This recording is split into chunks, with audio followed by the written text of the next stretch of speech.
morning, everyone. Trade wars, economic tremors, and the ticking clock of 2025. Will Trump's proposed tariffs steer America into a recession? Today, we unpack the headlines and the hidden truths. Welcome to Global Focus, where today's decision meet tomorrow's consequences. We are honored to welcome a voice of clarity in a time of economic noise, Dr. Adityanjee, President of the Council for Strategic Affairs. With deep insight into global policy and economic ripple effects, he is here to help us connect the dots behind the data. Welcome, Dr. Adityanjee, to the show. We are eager to hear your insights. Thank you very much indeed, Mr. Sinha, for inviting me yet again on Global Focus. I'm pleased to be here, but there's a disclaimer. I'm not an economist. I am just a student of international relations and watch the contemporary international affairs. So I'll do my best to my best of the ability. Thank you very much indeed. So my first question to you, how could Trump's tariff spark a US recession by the end of 2025? What do you think? So if you look at the data, the first quarter data, US economy shrunk by 0.3%. I see. Last year, the US economy, entire year, grew by 2.4% increase in GDP. Okay. Technically, a recession is defined by contraction in economy in 2 successive quarters. So if we have data for the first quarter, the data for the second quarter would be available sometime in July, when this quarter ends on June 30th. Having said that, initially there were estimates from JP Morgan Chase that the chances of US economy going into recession by end of 2025 was 60%. And they had said that US economy will shrink and the growth rate will go down to maybe 1% from 2.4%. Now they have revised the probability of US economy going into recession from 60% down to 30 to 35%. And they've suggested that overall growth rate may come down from 2.4% to 1.25%. So it's not just the JP Morgan Chase. Yeah. The US Federal Reserve Chairman, Jerome Powell, has also expressed similar sentiments and made observations. And a number of other economists, including oligarchs, American oligarchs like Elon Musk, himself has predicted that these tariffs are going to lead to US economy going into recession. So a number of people are suggesting, and you saw that Trump had declared April 2nd as the Liberation Day for the US workers. And came April 2nd and stock market went topsy-turvy and Trump started to panic. His advisors started to panic. And then the Trump administration said that, okay, we will delay the tariffs by 90 days, full tariffs. So they don't know what they are doing. Each day, a new tariff rate was announced for China. Mr. Trump said that, we would not need Internal Revenue Service. We will create a new service called External Revenue Service. And tariffs will generate revenue for United States to the tune that we will just abolish the Internal Revenue Service. Well, for kind information, Internal Revenue Service in US generates $2.4 trillion a year. External tariffs in 2024 actually generated only around 38 billion US dollars. Now, initially, when the tariffs were announced, there was cascading sort of, retaliatory tariffs between US and China. US went up to 245% and China went up to 145%. So there was some increase in revenue through tariffs. And as of June 12th, the amount collected is around $71.9 billion by the US. And in month of April alone, it is $6.8 billion. So yes, there has been some increase in revenue generated through tariffs, but that is only a transient phenomenon. What will happen if you impose these tariffs? First thing is that your container ship ports, because the goods are not coming, the exporters are not, shipping products, your longshoremen, your port industry, that goes haywire. Then trucking industry, they will be lay off, because if goods are not coming because of tariffs, you would not need long haul drivers. And Trump administration got into argument with several businesses, including Walmart, because they wanted to eat them the tariffs, which no business will do, because ultimately they will pass the cost to the consumer. And if the cost of these tariffs is passed on to the consumers will start behaving in a manner that they will not indulge in conspicuous consumption for a period of time. Everyone wants to save money because your salaries are not increasing. So ultimately, what Fed is worried that you will have a situation of stagflation. The inflation will increase because the cost of goods will increase because of the tariffs. Economy is going to go into stagnation. So you will have both inflation and stagnation at the same time. And Trump is getting into arguments with Jerome Powell also, when you're going to cut the interest rates, Federal Reserve's interest rates. You need to make money more available by reducing the interest rate so the businesses can borrow. And Jerome Powell has been very cautious.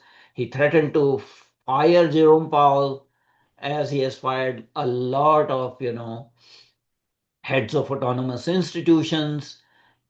His own Treasury Secretary had advised him against doing so, because if independent Federal Reserve chairperson is fired, that will have a very deleterious effect on the US economy. So then Trump walked back his word and said, I never said I want to fire him, but he needs to act soon. He is too slow. Well, Jerome Powell's term actually expires on its own in 2026. And he has said that there's no reason for him to resign under pressure from Trump. But it looks like that Trump is looking for his Treasury Secretary to be eventually elevated or reassigned to the post of Federal Reserve Chairman in 2026. I'm bringing out all these issues to tell you that it's not just simple tariffs. It has, impact on the whole economy. The unemployment rate is around 4.5%, and with these tariffs, the unemployment rate will increase to at least 5.4%. Idea of tariffs is to increase the domestic manufacturing, avoid offshoring, avoid friendshoring or nearshoring, and start onshoring or reshoring of manufacturing industry into United States. But the problem comes if you impose tariffs, companies are not able to build these factories immediately in 24 hours. To build production facilities takes time in US situation may take 2 or 3 years for full-fledged factories to be built. And then you need workers. Simultaneously, while you are imposing tariffs to boost domestic production Yeah. and resize the supply chains, you're also sending workers, deporting the workers back to their home countries. Mm. Mind you, US workers don't want to work. The hourly rate of labor is very high, and Mm-hmm. that's why there was offshoring. So you have a very peculiar mix of policies that will ultimately lead to kind of economic decline. And in fact, the Economist magazine called April 2nd, which Trump called actually Liberation Day, Economics magazine called it Ruination Day for American workers. Mm. So yet the impact of these tariffs are yet to be seen. But bottom line is that United States has imposed 10% tariffs on every custom territory. And there's a rationale for that because China actually keeps on manipulating Mm. that they will relocate a factory on even an uninhabited island to Yeah. escape the tariffs. So 10% basic tariffs on every country. Mm. But last week, US and China met in London Mm. and they came out with a bilateral trade deal Mm. in which US will have 50% tariffs on China Mm. and China will have 10% tariffs on US products. And that has been the compromise. China needs US market because that's their largest market. So they are willing to, take some hits here and there in Mm. the hope that, 3.5 years are left of this administration. First 6 months are already gone. So So if they what? can ride this 3.5 years, Yeah. they will be still the winners. So what specific industries, manufacturing, retail, are most vulnerable to these tariffs? In which country? That is the question. Yeah. Yeah. Yeah. What are you talking about? Are you talking about India? You're talking about China? You're talking about Indonesia or United States or Canada or I am more concerned about India actually. okay. So specify the question. Uh, India-US bilateral trade is around $190 billion. Yeah. And that is around, you know, favorable to India to the tune of $45 billion. See. And we actually face 26% tariff from United States. The Mission 500 that Modi and Trump signed on February 12th was that by 2030 we will increase to $500 billion, which is possible. Now, India exports 18% of its total goods to Mm. United States, imports 6.2% of the goods from US. But there is another aspect to the relationship that is services, consultancy, IT, all that kind of thing. US is taking, there were talks actually in Delhi between the US trade delegation that extended for 6 days or more than 6 days, and there was impasse, and US officials took a very tough stance and said that, we'll just send you an email with an offer of a deal. You either take it or leave it. And India said, thank you. We are not interested in that kind of this thing.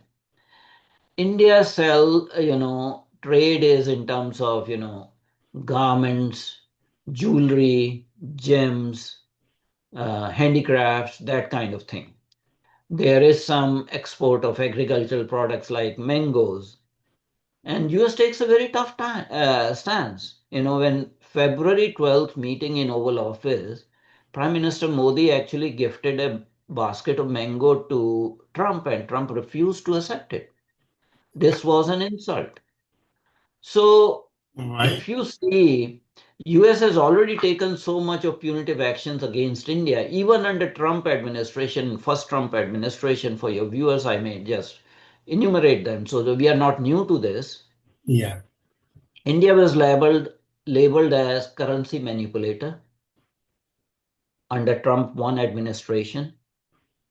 India was called the tariff king. India was removed from general system of preferences, which gives preferential access, and that had an impact of $5.6 billion in Indian exports to US. Undue hardship was created by increasing the H-1B visa filing fee, which Indian tech industries tend to use in United States for work, bringing, technical workers. And that money was used to protect the US borders against Mexico. So there were a lot of things done in the first term itself. Overall, considering Indian economy is consumption-led, domestic consumption-led. Yes, US is one of the largest trading partners and has been getting that number 1 or number 2 place, replacing China once in a while. Indian economy is on a different trajectory. The estimated projection is 6.5% growth. The estimated projection for US growth is 1.3% for 2025. Even if tariffs are imposed, what would be the impact on Indian industries or whatever? Maybe $5 or $6 billion maximum, which is a chump change for a 4.2 trillion economy. Okay. So instead of panicking that US is doing this, US is doing that, you diversify your trade relationships with other countries and hope for the best, not succumb to the US pressure.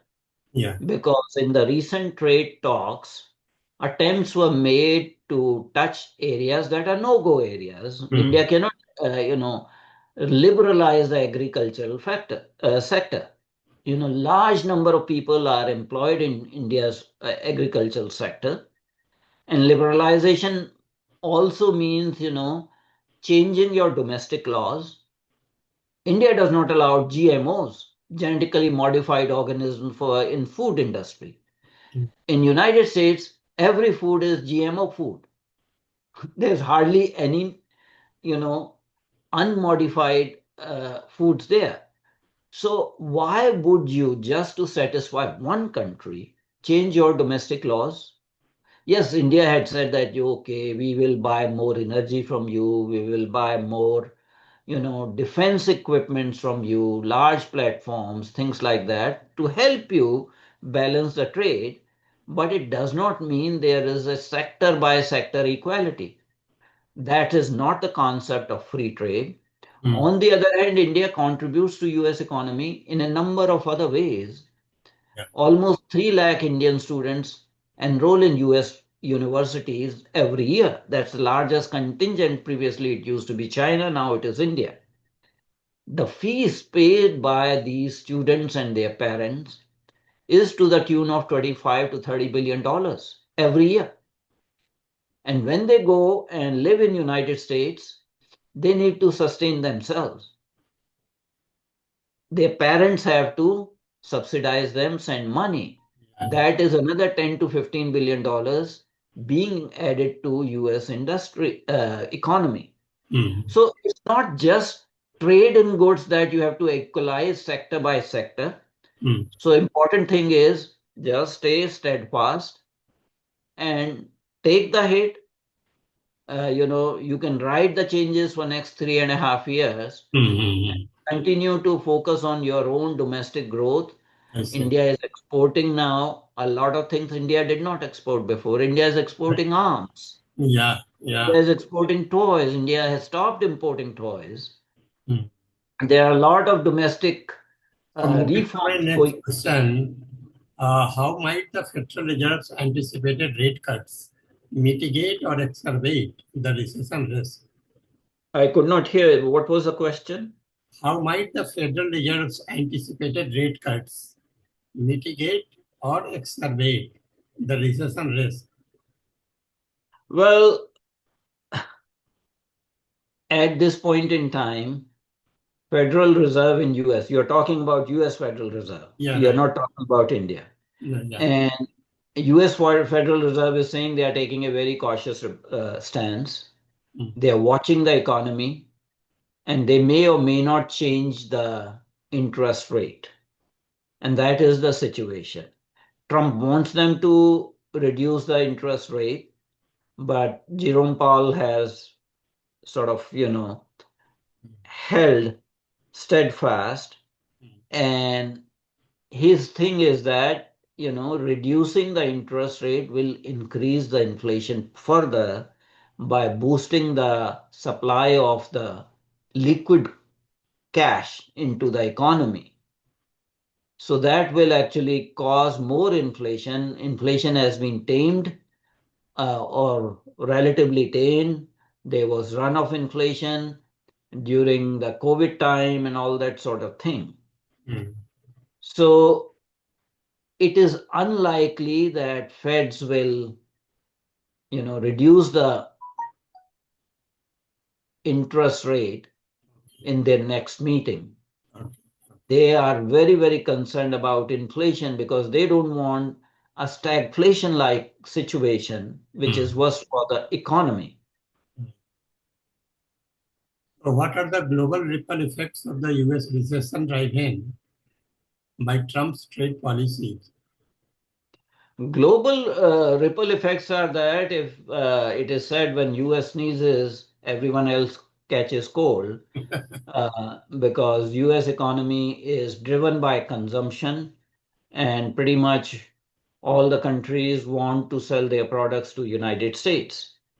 So if US economy is going into recession, other economies are likely to go into recession. So it will be a concern for China.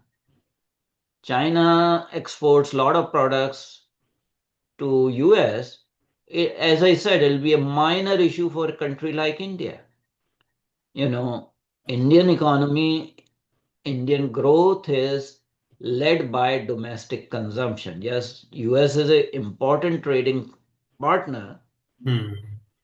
So there will be some effect on economy. I'm not going to say that there's not going to be a ripple effect on the economy because we live in a world which is more defined by trade, global trade and economics. So it will have some sort of impact, but US recession, the possibility or probability is now 30 to 35%. Mm. The contracted contraction in growth is going to be 2.4% to 1.3% or 1.2%. So things will still be manageable and it will not be a crisis of Himalayan proportions. It'll be a minor pinprick to some of the countries. The countries that are likely to be most affected are China, Mexico, and Canada, and possibly Vietnam, because countries that are used for reshoring, Mm. one or two of them are Vietnam and Cambodia. Mhm. So their economies may be affected. But for a large country like India, which has more diversity and more resilience Mhm. in her economy, US recession is not going to make any difference. So how might India leverage its tariff arbitrage to stay competitive in the US market compared to higher tariff countries like China? Well, in any bilateral negotiation, there's a give and take. Yeah. In the first term, Trump was obsessed with Harley Davidson motorcycles Mhm. and said, "Oh, India has 200% duties on Harley Davidson motorcycles." So India offered to drop down the duties, I think, to 40% or something like that. So it's okay to reduce the duties on some of these products. If you do on Harley Davidson motorcycles, reduce the duties. I don't see very many Indians, buying Harley Davidson motorcycles. They are very expensive to begin with. Even in United States, a Harley Davidson costs around 20 to 25,000 US dollars. You can buy a car for that matter. So unless you are a biker, a biking enthusiast, you would probably not buy. So there will be a very minuscule people of. Uh, so you can actually work out, but if there is an unreasonable demand from US that you open this, you open that, you open this, you change your domestic laws, there will not be any meeting of the minds, and there will not be any trade deal. And it's not a free trade deal, because that process is totally different. I think meanwhile what India needs to do is to negotiate a free trade deal with EU. We have already negotiated a free trade deal with UK. India should actually negotiate bilateral trade deals with other countries, including US neighbors like Canada and Mexico. That would be a smart strategy that you can leverage. If Canada cannot sell its oil or energy products to United States, and Indian economy is energy hungry, and if we can, purchase hydrocarbons from Venezuela, from US, from Guyana, why can't we buy from Canada? You know, it's a question of negotiating a preferable rate for India. So you will negotiate bilateral trade deals with other countries to Mm. safeguard your own national interests. And if you can come to some sort of compromise with US, that's fine, but not at the cost of national sovereignty, not at the cost of national dignity, and you cannot take any diktat from anyone from Indian perspective. So could a global trade war push emerging markets into deeper economic trouble than developed economies? Well, the trade war will affect everyone. Yes, it may ruin the economy of the developing nations or emerging markets, uh, but even developed countries like Canada, they are facing headwinds, and they are quite anxious about US behaviors. Mm. So even EU and US are having sort of this spat on trade and tariffs. Mm. EU has not announced retaliatory trades. Uh, but it's a instance, or it's a question of cutting your nose to spite your face. Okay, you put tariffs on steel and aluminum. Mm. Those two products become costlier. Yeah. You know now the users of steel and tariffs are not going to eat the tariffs. Mm. They will pass on to the consumer. Yeah. Now, where steel is used in automobile industry, in construction industry, in other things. Aluminum has multiple uses, including your Coke cans, okay, aluminum cans. All the beverages are in US, you know, shipped or marketed in form of cans. US consumer likes cans. They don't like bottles. They don't like Tetra packs. So each aluminum can for a beverage will get increased by 5 to 10 cents. And it is unlikely that the manufacturers will absorb the cost, so it will be passed on to consumer. So if somebody is drinking 2 cans of soda a day at 20 cents per day, in 365 days, that adds up. And if you take the whole population, that becomes a cost just on cans. I have, So, sorry to interrupt, I have 10 minutes time and two questions left. okay, go ahead. So is the US economy already showing signs of the tariff-induced recession? I I think already told you that the first yeah, quarter in anticipation, 0.3% contraction of US economy. yeah. Second quarter, we are towards the end of the second quarter. The data will come Mm. in July or early August. The second quarter finishes on June 30th. You will not get the data immediately in 1 week. It takes some time to analyze the data overall. So yes, the headwinds are already there, Mm. and it appears that economy is going to go into recession, even if it is a short lasting recession. The Mm. unemployment rate is going up. It's not just the effect of tariffs. It's part of a whole package. Immigration enforcement, deporting the workers from South American countries, and domestic firing of employees, even federal government employees without due process, Mm. is causing the unemployment. And since federal government is firing employees without any cause assigned, the businesses have started to follow the same example. In fact, tech companies have already downsized post COVID, and they continue to downsize. There's an impact of artificial intelligence on tech industry that basic level coding jobs are getting eliminated. So the heady mix of all these things will lead to possibly recession for a period of time. So, how reliable is the Atlanta's Fed GDP now tool compared to traditional forecasts? Say that again. How reliable is the Atlanta Fed's GDP now tool compared to traditional forecasts?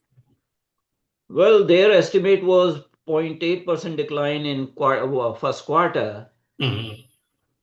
but when the data came, it was 0.3% I see. contraction. So they had overestimated, and this is what I'm saying, that there are innate strengths in US economy. Economy is fairly resilient, and Mhm. until something extreme happens, which or chaos happens, and Mhm. that is what is done by Mr. Trump. That he likes chaos, he creates chaos Mhm. as a negotiating strategy. So he knows what he wants. He Mhm. initially said that tariffs will generate revenue, but then he said it's a negotiating tactic. And in fact, countries were told, don't put counter tariffs on us. If you want, you come, you negotiate a deal with us, and we will either, remove the tariffs or reduce the tariffs. So, bottom line is that uh, Mr. Trump's style is, you know, have the most advantageous deal for himself or his organization or his businesses Mhm. by creating chaos. And the same is being reflected. Mhm. There was a US president by name George Herbert Walker Bush. Mhm. In an election campaign, he used the term voodoo economics for Ronald Reagan. That Reagan was, for supply side economics, this is voodoo economics. And the economic policies that Trump administration in second innings is pursuing, I would call taconomics. There is a implication for word taco. I Mhm. know what you understand and your viewers understand what taco means. So we are going to see the results of taconomics. What is taco, by the way? I don't know. Taco is an acronym created Trump always chickens out. So taconomics impact Mhm. is totally unpredictable. So, can Trump's tariff pause or policy shifts prevent a US 2025 recession?